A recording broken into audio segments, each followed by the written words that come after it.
ایک اور چیز ہے، کچھ لوگ کچھ پلانٹ لگاتے ہیں، پودے لگاتے ہیں، اور اس کی دلیل یہی ہے کہ اللہ کے رسول صلی اللہ علیہ وسلم نے دو قبروں کو دیکھا جنہیں عذاب دیا جا رہا ہے، اور کہا انہما لا یعذبانی وما یعذبانی فی کبیر۔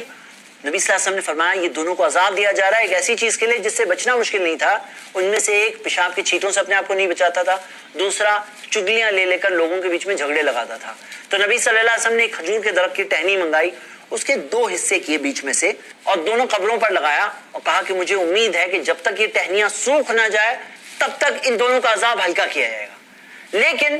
اللہ کے رسول صلی اللہ علیہ وسلم نے یہ صرف انہی دو قبروں پر لگایا، باقی ساری قبروں پر حکم نہیں دیا سب پہ لگا دو۔